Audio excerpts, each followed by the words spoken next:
On va accueillir maintenant 6 naturalistes, certains qu'on va retrouver d'ailleurs, pour nous raconter quelques anecdotes, moments marquants, découvertes importantes qui ont jalonné leur parcours. Et cela pour découvrir justement eh bien, ce réseau naturaliste de l'ONF à l'occasion de ce 20e anniversaire. Donc je les salue. Tiens, je vais vous demander de vous présenter ou de vous représenter rapidement pour qu'on puisse bien savoir d'où vous nous parlez, quelles sont vos spécialités. Cédric, vous voulez commencer? Eh bien, Cédric Baudran, donc animateur du réseau Herpétofaune, donc les amphibiens et les reptiles. À votre droite, Nathalie. Donc Nathalie, au réseau Avifaune. Nathalie Durand. Oui, c'est voilà. ça. Donc, Laura Savio, membre du réseau Habitaflore, botaniste phytosociologue. Fabien Soldati, animateur du réseau entomologie ou entomofaune, donc les insectes. Gérald Grune, animateur du réseau mycologie. Donc Laurent Tillon, membre du réseau mammifères et membre aussi du réseau Herpéto. Voilà, donc on a une bonne diversité grâce à vous. Et pendant cette conversation, cette mini table ronde, on va ouvrir l'album photo de vos souvenirs, parce que c'est ça un petit peu l'idée de cette discussion, pour parler de vos souvenirs de terrain, de vos découvertes, de vos observations peut-être inattendues, de vos partages, voire de vos échecs. En tout cas, tout ça au sein de ce réseau. Est-ce que Nathalie, on pourrait commencer avec vous par exemple.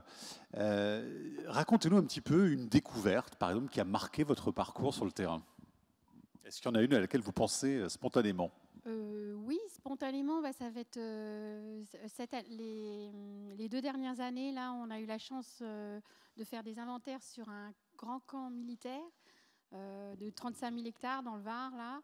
Et en fait, on a des milieux, des steppes immenses. Et on a eu donc des pygrièches, et notamment la pygrièche à poitrine rose, qui est une espèce qui est pratiquement disparue en France. Donc, lors de nos inventaires, on a pu l'observer et ça a été un partage entre les membres qui étaient avec moi sur l'étude, une joie. Voilà. Pourquoi ça reste marquant alors pour vous exactement? En fait, parce que c'est quand même un peu comme une réussite. Enfin, je veux dire, on ne sait jamais. C'est un peu ça l'avantage des inventaires, c'est que bon, on a une idée un peu des espèces qu'on peut trouver, mais en fait, on peut avoir toujours des surprises. Alors, des mauvaises surprises, hein, comme la disparition de certaines espèces ou en tout cas leur régression. Et puis, voilà, certaines qu'on peut penser absentes, les retrouver, c'est quand même forcément un plaisir. Voilà. Alors, qui a une autre découverte à nous faire partager? Cédric, allez.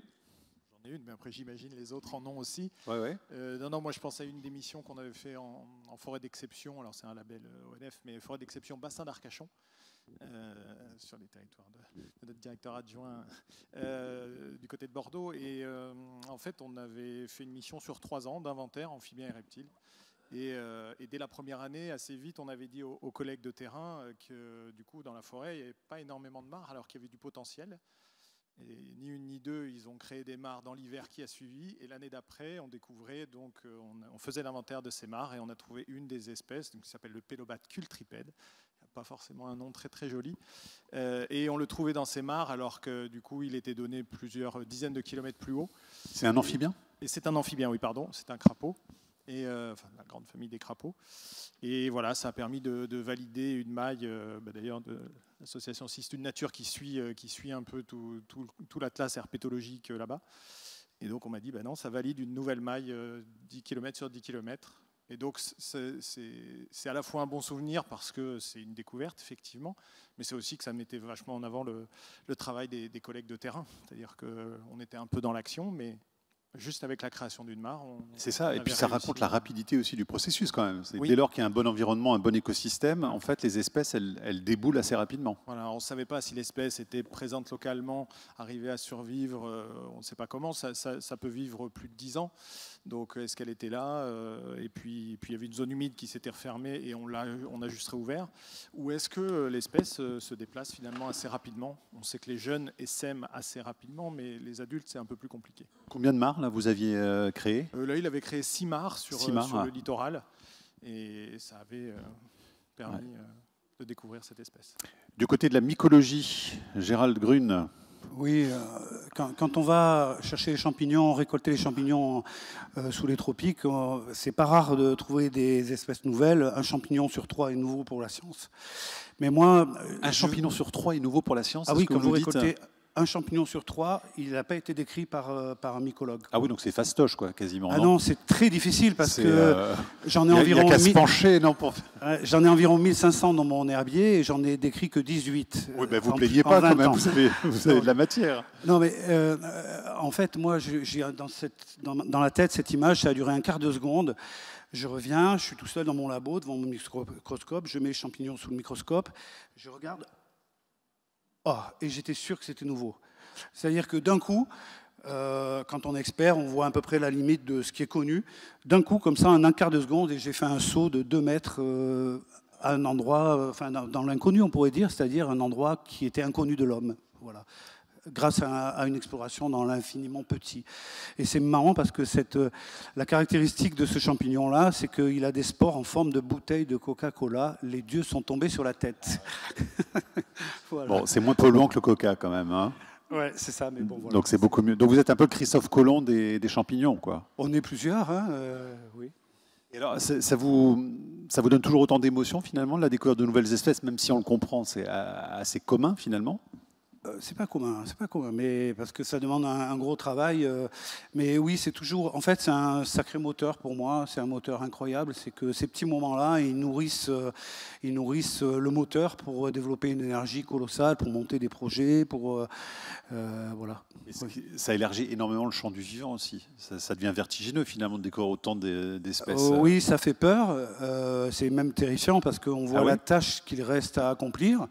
On voit ce qu'on connaît, on voit on imagine, en voyant un petit peu la diversité et l'inconnu, tout le chemin qui reste à faire, mais on a du courage et de la volonté et on y va.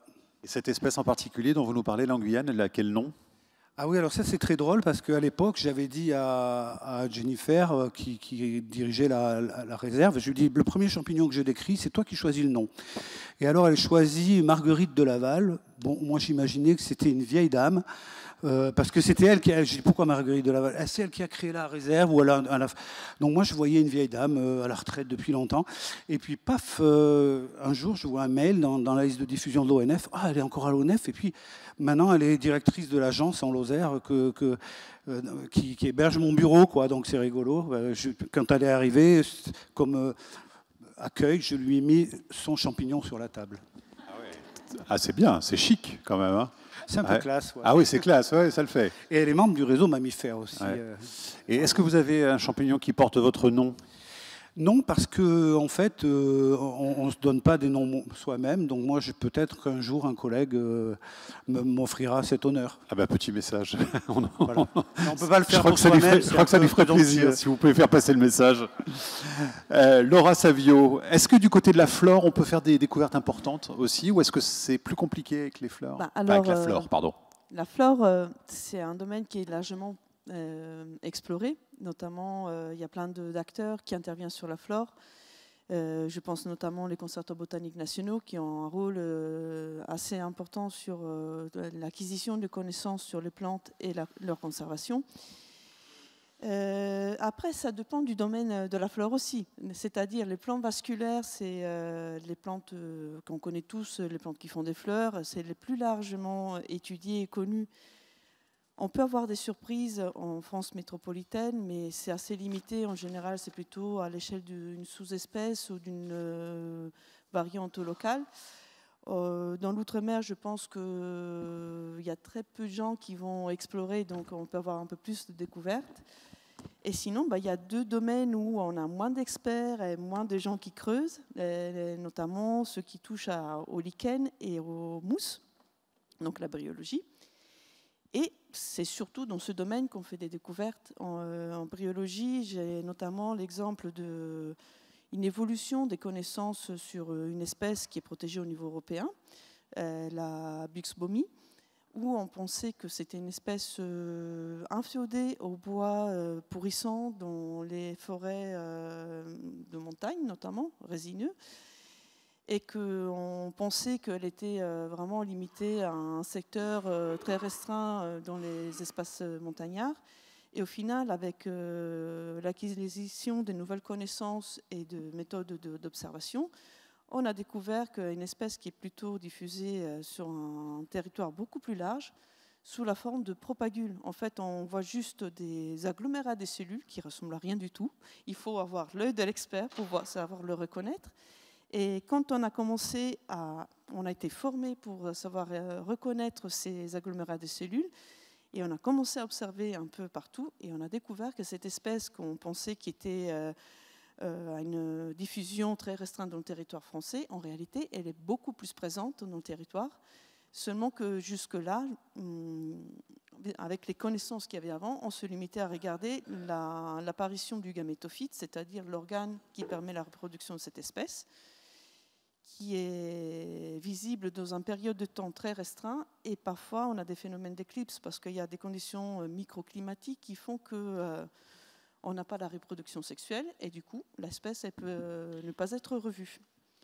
Et donc ça, c'était une des découvertes majeures qui a un peu chamboulé aussi la vision qu'on avait sur cette espèce et sur les enjeux de conservation et aussi de gestion des habitats forestiers.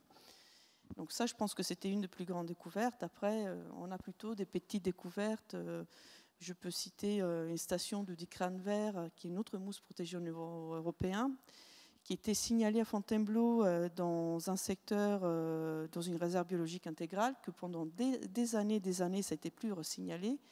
Et à bout de 60 ans, on a retrouvé la station, et en plus, on a découvert que c'était plutôt une belle population. Donc voilà, c'est une petite découverte qu'on fait au sein du réseau Habitaflore. Après, voilà, je ne peux pas annoncer des grandes découvertes majeures. On n'a pas forcément annoncé des nouvelles espèces.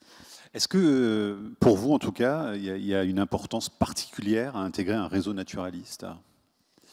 Pour moi, c'était important parce que, d'une part, moi, je ne suis pas forestier de formation, je suis naturaliste. Et ça me permet de partager mes connaissances avec mes collègues, mais c'est aussi de rencontrer d'autres personnes qui sont passionnées. C'est une occasion aussi pour se former, monter en compétences, sortir un peu aussi des missions ordinaires pour travailler sur des sujets que dans notre quotidien au bureau, on ne travaillerait pas forcément. Et je pense que c'est vraiment un atout de notre établissement d'avoir ces réseaux qui nous permettent de développer des compétences qui sortent de missions ordinaires des forestiers, mais aussi de pouvoir monter en compétences et être un bon interlocuteur qui va être un peu l'interface entre les chercheurs et les gestionnaires. Nathalie Durand, là-dessus ? Alors oui, moi je suis très heureuse de faire partie d'un réseau et du réseau Avifaune. Moi justement, j'avais commencé par des études en biologie et en ornithologie. Après, donc, j'ai fait plutôt mon métier dans l'environnement et dans la forêt. Et en fait, ça m'a permis un retour à l'ornithologie. Mais en plus, l'atout des réseaux, c'est qu'on n'est pas tout seul. On augmente en compétences. Plus on fait d'études, plus on devient compétent. On est un collectif. Il y a un soutien. Enfin, moi, voilà, je suis pro-réseau à fond. Et je pense que ça, en plus, les réseaux ont augmenté au fil des années en compétences, en professionnalisation. Voilà.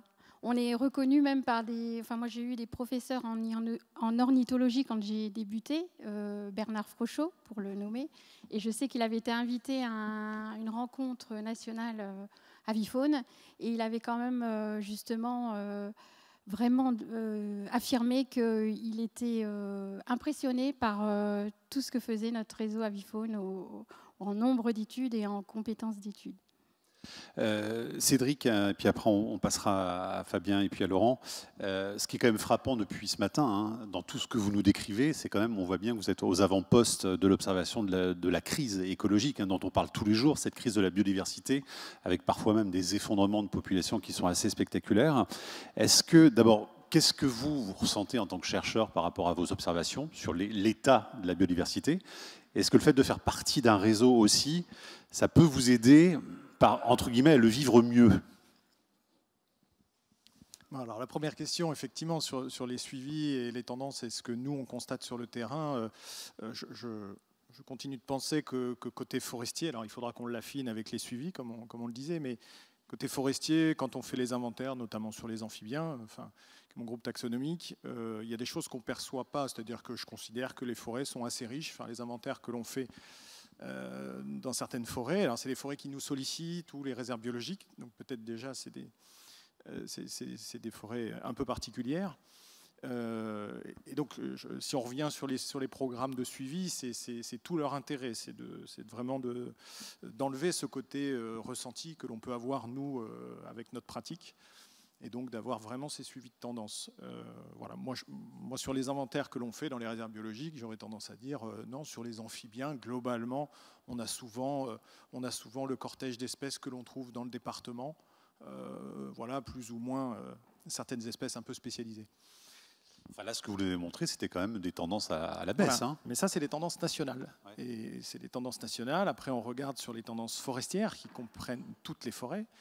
Et comme je disais, il y a toutes les forêts. Alors, ça a peut-être été dit, mais forêts publiques, c'est un quart des forêts du territoire. Et ensuite, dans les forêts, nous, quand on intervient, c'est vrai que c'est souvent sur des inventaires de faire des états zéro dans les réserves biologiques.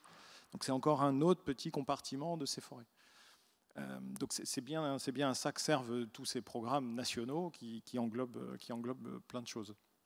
Ensuite, sur ce qu'on peut y faire, nous, c'est vrai que même si on est aux avant-postes, je pense que c'est aussi ce qui nous anime dans les réseaux naturalistes, c'est une forme de passion, enfin, je n'ai pas peur de le dire comme ça, elle est organisée, ça c'est sûr. Et donc je pense qu'on prend toujours plaisir à faire ces inventaires et à essayer d'améliorer les choses. Je parlais tout à l'heure de l'exemple d'Arcachon, c'est exactement ça. Quand on fait des prescriptions de gestion suite à nos expertises et que les collègues suivent ces prescriptions et que ça améliore le système, je considère qu'on a fait notre part du travail. Est-ce que ça va sauver les amphibiens et les reptiles? Ça, c'est pour mon compartiment en tout cas, c'est autre chose. Laurent, là-dessus, parce que, enfin, pardon, mais de l'extérieur, en tout cas, ce que vous décrivez, c'est quand même assez anxiogène, en tout cas. Hein. Ça donne une image, une photographie, en tout cas, de la biodiversité qui est quand même ultra préoccupante, et vous le confirmez avec vos travaux. Mais ça suscite quoi chez vous quand vous êtes le nez, justement, sur le terrain ? Alors, déjà, la première chose, c'est que c'est vrai et d'autant plus depuis ces dernières années, même dans des espaces qui sont protégés, on commence à voir les dépérissements sur les arbres qui sont au-dessus de nous, dans des zones dans lesquelles il n'y a pas d'exploitation en libre évolution. Donc c'est vrai que ça, c'est assez anxiogène, c'est inquiétant. Après, ce qui change un petit peu les choses pour nous, c'est de savoir qu'on n'est pas tout seul à affronter ça, qu'on est un collectif. Et quand on est en groupe, ce qui est le cas pour les réseaux naturalistes, mais avec l'ensemble de la structure ONF, déjà, c'est quelque chose qu'on partage, c'est un constat qu'on partage et qu'on essaye autant que possible de convertir vers des actions en faveur d'une gestion qui soit la plus précautionneuse vis-à-vis de la biodiversité, voire, dans le maximum de cas possible, d'intégrer la biodiversité comme point d'entrée de la gestion, qui, comme d'ailleurs l'a rappelé notre directrice générale ce matin, la biodiversité, finalement, c'est un facteur de meilleure résilience et de bonne santé de la forêt, et donc aussi d'amélioration de la productivité. Donc, nous, notre travail, c'est vraiment d'essayer d'aider à ne pas opposer les enjeux, mais au contraire de démontrer qu'ils sont complètement conciliables et qu'ils peuvent être associés les uns aux autres. Et quand on se rend compte de ça, on se met en action, on avance, et c'est déjà beaucoup plus facile d'arriver à quelque part à diagnostiquer ce qu'on peut observer, et puis dans certains cas de constater quand même des évolutions qui peuvent être positives, c'est-à-dire qu'on fait des propositions de gestion qui sont complètement intégrées par les collègues. Moi, j'ai en tête certaines expertises qu'on a pu mener face à des collègues qui ne croyaient pas forcément au début, et puis parmi les réseaux naturalistes, parce que ce sont des forestiers, en fait, on parlait d'égal à égal. Il y avait parmi eux des gens comme Sébastien, qui est responsable d'un triage, d'un secteur de forêt, et qui disait « mais si, je l'ai fait chez moi, je vais t'expliquer comment j'ai fait », et qui derrière arrivait à convaincre, parce qu'il parlait le même vocabulaire, sur la manière de s'y prendre pour changer le type de gestion. Et quand après c'est mis en œuvre et qu'on voit des résultats positifs avec des espèces qu'on voit remonter tout doucement, ça donne du sens à l'action en tout cas. Fabien Soldati, on ne vous a pas entendu encore, Fabien. Avant d'intégrer l'ONF, j'avais eu connaissance d'une cellule d'études entomologiques qui est maintenant devenu, qui est devenu depuis quelques années le laboratoire national d'entomologie forestière. Mais je ne connaissais absolument pas l'existence des réseaux. Et ma plus grande découverte, quelque part, au départ, ça a été de découvrir l'existence de ces réseaux naturalistes, de cette force de frappe qui est incroyable en termes de production de données de qualité, de données protocolées, d'observation de terrain. Et donc, alors nous, avec les insectes, on va dire que ça rejoint un peu ce qu'a dit Gérald, mon collègue Gérald juste avant. 41 000 espèces à peu près d'insectes en France hexagonale, avec la Corse. 12 000 espèces pour les seuls coléoptères. Le dernier catalogue en date, le dernier annuaire qui avait été publié en 2014, dressait 11 800 espèces de coléoptères. On vient de dépasser les 12 000. C'est pour dire que chaque année, on découvre de nouvelles espèces pour la France. Alors, nouvelles espèces pour le pays qui remontent, effet du changement climatique maintenant qui devient assez évident pour des espèces qu'on arrive à suivre, même notamment en région méditerranéenne, beaucoup de remontées d'Espagne. Nouveaux invasifs, ça c'est moins rigolo, on va dire, mais bon, il y a de plus en plus d'espèces invasives qui s'établissent. Et puis espèces nouvelles pour la science. Ça arrive aussi, il nous arrive de décrire des espèces nouvelles pour la science. Le réseau Entomologie publie chaque année à peu près 15-16 articles scientifiques dans des revues nationales ou internationales. Alors, si je veux parler d'une découverte forte, petite anecdote, c'est la description d'une espèce fossile. C'est la première fois que ça m'est arrivé. Bon, j'en ai décrit qu'un. C'était un fossile qui avait 40 millions d'années, qui était daté par un spécialiste paléontologue allemand, dans un morceau d'ambre de la Baltique, qui m'a été envoyé justement par ce paléontologue allemand parce que c'était dans ma spécialité. Et c'est extraordinaire parce qu'on a ce petit caillou qui a 40 millions d'années, qu'on n'a surtout pas envie de faire tomber. Il est aussi beau qu'une inclusion récente, à part qu'il n'y avait pas qu'une espèce dedans, il y a tout un tas d'espèces, il y avait des diptères, des hyménoptères. Et parfaitement conservé, piégé par l'ambre. Ah oui, parfaitement conservé. C'était un morceau qui faisait 2-3 cm. Et surtout, sous le stéréomicroscope, on pouvait l'examiner comme un spécimen récent, comme dans une inclusion récente. C'était extraordinaire. Il y avait même des effets loupes, des inclusions. On pouvait voir les types de soies, les ponctuations. C'était quoi comme insecte? C'était un ténébrionidé, c'est ma famille de prédilection. Ça ne me dit rien, pardon. Voilà, Mathieu, vraiment... Je suis le seul ou pas? Vous connaissiez? Levez la main ceux qui connaissaient, s'il vous plaît, histoire que... Ah ouais, d'accord. Ok, super, merci. Il y en a qui trichent. Je suis sûr qu'il y en a qui trichent. C'est vrai que c'était assez parsemé quand même. Bon, en fait, les ténébrionidés, c'est la famille de coléoptères du ver de farine, très connu des pêcheurs. Et maintenant très consommé en alimentation au niveau mondial. On en met un peu partout. On peut les manger secs, comme ça, en apéritif, fumés, au paprika. Ou c'est également distillé dans des farines et on en retrouve un peu partout. La FAO a pris d'ailleurs le problème très au sérieux, à juste titre. Donc c'est la famille du ver de farine, en fait. Mais ce qui est extraordinaire, ce petit caillou, pour faire la relation avec la forêt aussi, il nous enseigne beaucoup, puisqu'il a été trouvé dans un endroit où il y a de la forêt boréale. Il y a énormément de coléoptères, c'est un gisement sans fin, hein. Ces gisements d'ambre là, de la Baltique sont extrêmement riches, il se décrit des fossiles chaque année de ces gisements. Et les assemblages de faune qu'on observe à cet emplacement précis de forêt boréale sont des assemblages de savanes ou de steppes arborées de type subtropical. Et ça c'est assez intéressant parce que dans les descendants actuels de ces paléoespèces, se retrouvent sous ces climats. Et actuellement, là, il y a 40 millions d'années, on avait à cet emplacement de forêt boréale un tout autre paysage. Et voilà, donc ça donne plein de renseignements, c'est très riche en enseignements.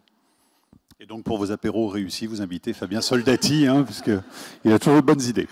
On va terminer un dernier mot peut-être à tous les 6 au sujet encore de cet anniversaire du réseau. Peut-être Laurent, parce que 20 ans, c'est...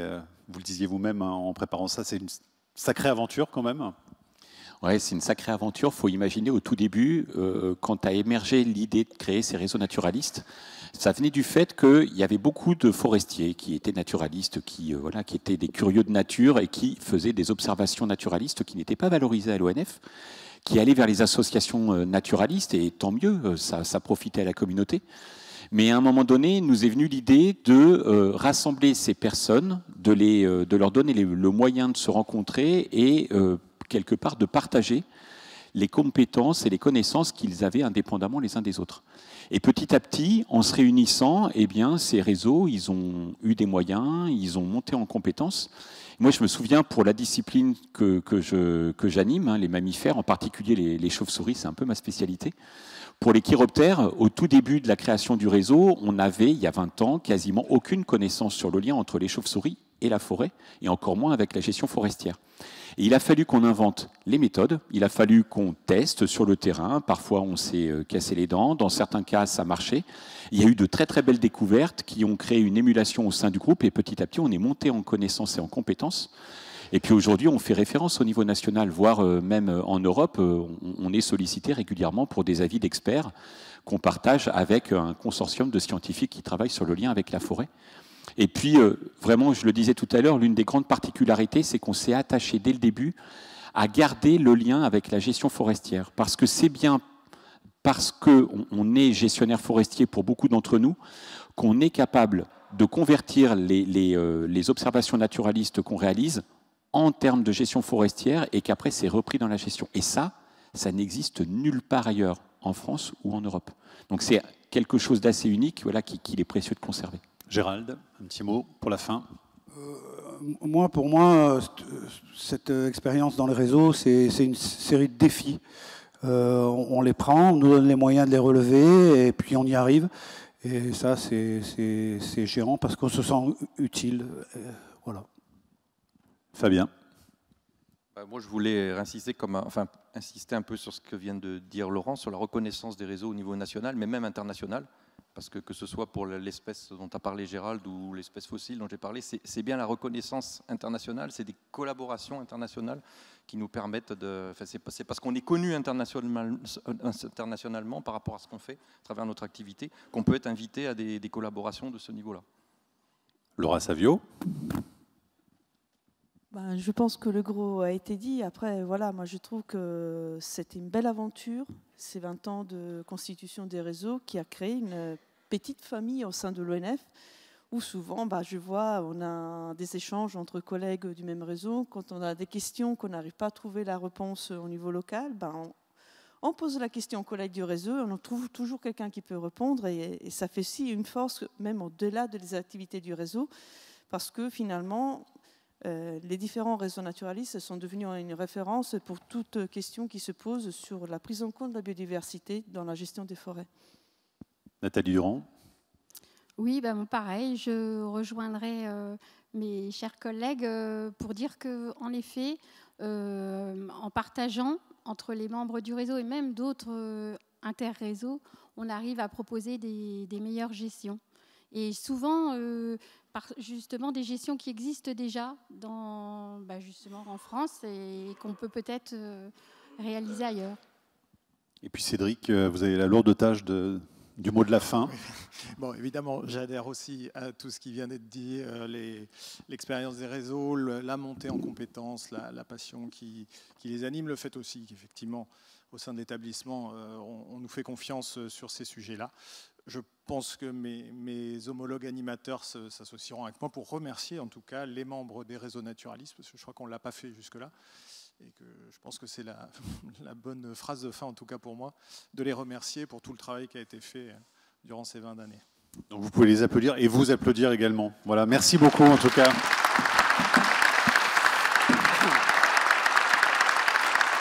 Merci beaucoup pour vos témoignages. Et pour clôturer ce colloque, j'invite à me rejoindre François Bonnet, donc le directeur général adjoint de l'ONF. Bonjour à vous. Bonjour. Vu l'heure et sachant qu'un certain nombre d'entre vous sont venus de province et souhaitent pouvoir rejoindre leur pénate, je serai extrêmement bref. Je me suis départi de mon discours. Je voulais simplement dire que vous avez vu des gens qui ont témoigné, qui sont passionnés, extrêmement motivés. Et, ils ne l'ont pas dit, mais on l'a vu un petit peu sur les photos. Hein. C'est certes intéressant, agréable de faire des inventaires, mais ça nécessite aussi de se lever tôt, de travailler la nuit, de se baigner dans des mares saumâtres. Et donc, c'est pas forcément toujours très agréable. Donc, ça montre la passion et la détermination des gens de l'ONF qui s'impliquent dans ces suivis naturalistes.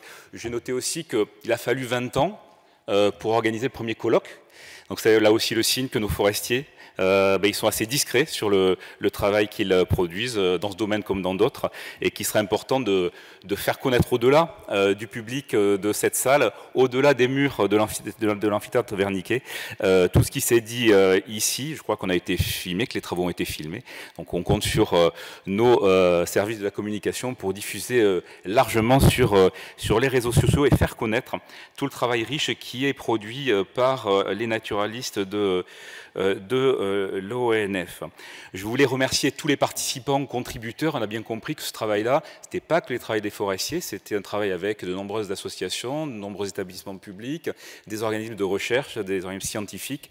Et pour dire que dans les perspectives, enfin, je souhaite qu'avec la directrice générale, on conforte ces liens de partenariat qui sont essentiels à l'atteinte des résultats qui ont été présentés. L'Office national des forêts dispose, je crois, de conventions cadres aujourd'hui, qui ont été bâties d'ailleurs depuis ces années, avec la plupart des ONG, des organismes de recherche. Et donc, dès 2025, on va s'atteler à renouveler, conforter ce partenariat. On commencera, je crois, par la convention avec FNE, Albert, en début d'année, Humanité Biodiversité, le Conservatoire du Littoral, pour renouveler, conforter tous ces partenariats qui sont essentiels au travail qui est conduit, et parce que défendre la biodiversité, lutter contre la perte de la biodiversité, assurer la pérennité de nos forêts, ben c'est une œuvre collective qui nécessite la mobilisation de toutes les compétences et de toutes les énergies. Et comme vous l'avez dit, quand on est face à des tendances un peu anxiogènes, eh bien, ce qui est important, bon, c'est de faire les constats et ensuite d'avoir conscience qu'on est nombreux à pouvoir se mobiliser et à pouvoir agir pour essayer d'inverser ces tendances. Alors, en termes de perspective aussi, les réseaux naturalistes, vous avez vu à l'ONF, c'est beaucoup de production de grande qualité. Ça vient d'être dit, c'est extrêmement précieux pour l'établissement parce que c'est un moyen aussi d'entretenir et ça a permis aussi de construire des relations et des capacités de dialogue avec le milieu de la conservation de la nature. Ça a été un apport précieux de ces réseaux et c'est aussi des compétences qui sont ancrées dans la gestion. Donc on passe de l'observation, de la connaissance, des inventaires à des capacités de faire évoluer, de prescrire et de faire évoluer la gestion forestière pour avoir une gestion plus résiliente, respectueuse de l'écosystème, respectueuse des sols, on l'a dit, c'est assez fondamental, et qui nous permettent bien de progresser pour engager une adaptation de nos forêts au changement climatique qui soit respectueuse de la biodiversité, parce que la biodiversité est le socle incontournable pour tenter de réussir cette grande ambition de préservation et d'adaptation de nos forêts. Il y a un sujet qui a été un petit peu évoqué, c'est celui de la bancarisation des données, enfin de la structuration des données. C'est bien de faire des inventaires, des études, mais ce qui est important, c'est de pouvoir bien structurer nos données, les conserver dans la durée pour pouvoir les exploiter, parfois peut-être demain avec l'aide de l'intelligence artificielle. Mais on a un sujet à l'ONF, on a une base de données naturaliste qui vient d'être évoquée, donc on a un enjeu de renouvellement de l'outil, du système d'information, qui ensuite déverse les données dans le système d'information du Muséum d'histoire naturelle. Donc on a un sujet, pouvoir comment bien moderniser assez vite notre système d'information qui est quand même un préalable, un prérequis pour l'action de nos réseaux naturalistes.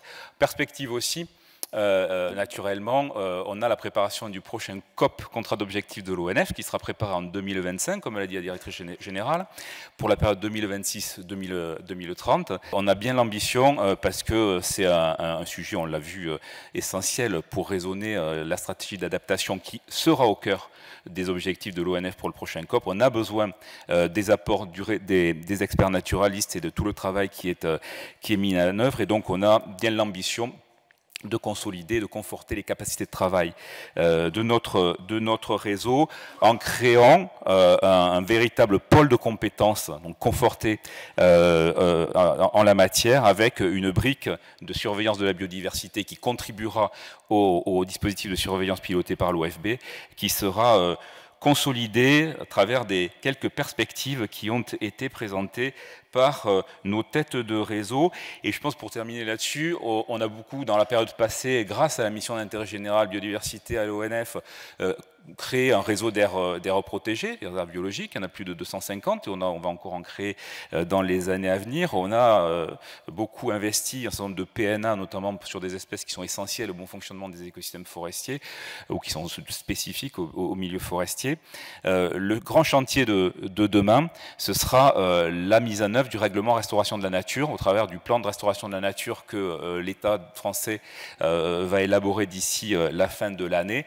Et donc il est évident que l'ONF au travers de ce qu'il mettra en œuvre grâce à la mission interrégionale biodiversité dans les 5-6 années qui viennent, s'investira dans ce domaine en appui au ministère de la Transition écologique, parce que les forêts publiques ont vocation à faire référence et parce que voilà, nous avons besoin, au-delà de la capacité d'adaptation de nos forêts, de restaurer un certain nombre d'écosystèmes fragilisés. Et dans ce domaine, on portera l'ambition, je l'annonce aussi, de développer un programme coordonné, peu systématique, de restauration des zones humides, des cours d'eau intraforestiers et des tourbières. J'en ai été convaincu suite à une belle tournée organisée par M. Kiri là, dans les Pyrénées. Et donc, il faut qu'au-delà des actions opportunistes qui ont pu être menées ça et là dans un certain nombre de forêts domaniales, je crois qu'il est essentiel qu'on ait une politique coordonnée de restauration des zones humides et des tourbières dans les forêts dont l'ONF a la responsabilité. Je citerai un autre axe qui sera prioritaire dans les années à venir, c'est la conservation des sols.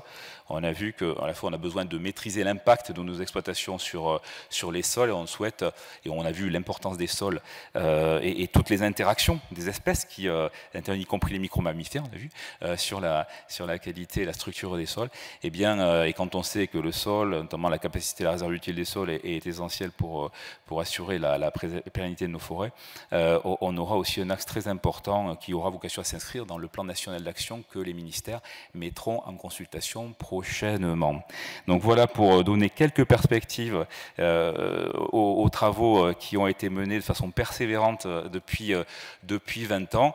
Et donc pour terminer, je souhaite une longue vie au réseau naturaliste et à l'engagement des forestiers, et j'ai aucun doute en matière de biodiversité dans les forêts publiques. Merci beaucoup.